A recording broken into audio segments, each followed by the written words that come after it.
you know, this time of year, these fish are getting so shallow that a topwater is one of the very best choices. And you know, there's a lot of different baits you can throw. You know, right now I'm throwing a buzzbait because I'm trying to cover such a vast amount of water. You know, if I knew right where the bass were sitting, if they were like on one key little tip of a point, it's hard to beat a sexy dog in this situation. And a lot of what I look at when I'm picking, you know, one bait over another, or how I'm gonna have my topwater setup go, is the water clarity and the forage base. So I mean, these fish are up there feeding on gizzard shad, so they like a big bait or a bigger profile bait. And the water's just gin clear. And I mean, a lot of it, they're up there in less than a foot of water. I can't even run the trolling motor that far. So having something that's natural and moving fast so they don't get too good a look at it is critical. So I'm just, you know, being able to long cast that buzzbait is a real advantage, because I literally cannot get close enough to a lot of these fish with it.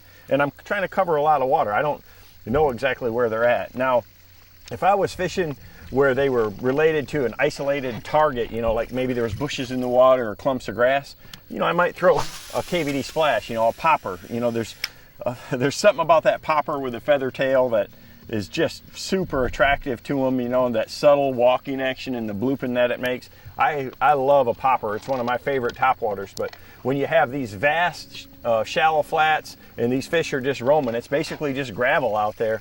You know, you got to have something that you're efficient with, and having this buzzbait it really allows me to do it. I can cast it a mile with this setup right here. You know, one of the hottest things going on the tours is buzzbaits with toad type trailers, and you know, I've thrown like that quite a bit. It's pretty easy to do, but what I found here is having something even a little subtler really is paying off. So this is just a rage tail grub on the back of a tour grade buzzbait, and I've got one half of that tail cut off on there, and it's got that fast kicking action, so they don't get too good a look at it. I'm moving it real fast. You know, if you run it real slow, they're just not biting it, and this is just a great way to do it. Now, if the water was a little more colored up, so this is the new Strike King Toad, and I've got it just on a tour grade buzzer, and you know, it's got those kicking legs. And the great thing about these is it's got that flat body, so it helps plane the bait out, but it's heavy too. I mean, it cuts the wind real well. So compared to a skirt that makes it hard to throw a long ways, so you add that plastic on there, it adds weight to it, and it cuts the wind real well. I can throw it farther, it adds some buoyancy to it, and this has a big profile. You know, I mean, for these big gizzard shad, especially in low light, it's hard to beat that black. You know, the white is really good during the day when they're, you know, up there real shallow, and if we got any wind in that. But now is the time when you know, black bait can be really, really good. So, but just having something like this that has that small profile that I can cast a long ways is a real advantage with a buzzbait.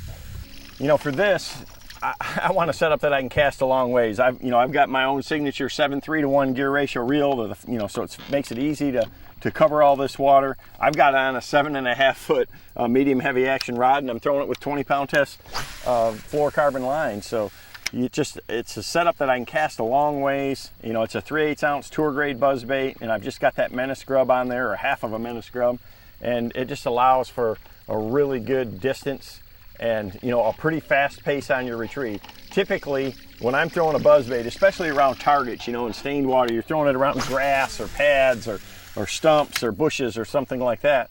I want to keep that bait just moving as slow as I can to keep it close to those targets, to just antagonize the bass into biting. Up here, it's clear, it's open water. I got to make the bait move fast so they don't get too good a look at it, and that way they'll eat it a lot better. So, you know, another thing that is something that I always do with my buzzbaits is crimp that rivet behind the blade so it can't spin. And I'll rough up the back of that blade there so I've got aluminum to aluminum contact, and that makes that thing really squeak. I love the squeak. You know, I mean, you can get clackers, you can get a lot of things, but when you're fishing in open water like this, in clear water, I want the squeal of that buzzbait. So having that aluminum to aluminum contact is really critical. So I'll just take a pair of pliers and again, just crimp that rivet so it can't spin on the blade, and then I just kind of make sure it's flat and rough it up just a little bit and rough the back of that blade up. And you know, people say hang them out the window and do things like that, but you got to knock that chrome off the back And that just allows me to wear that in real quick. So within just a matter of minutes, you can get a good squeak out of it, good squeal out of it. And that's what the bass really can't stand.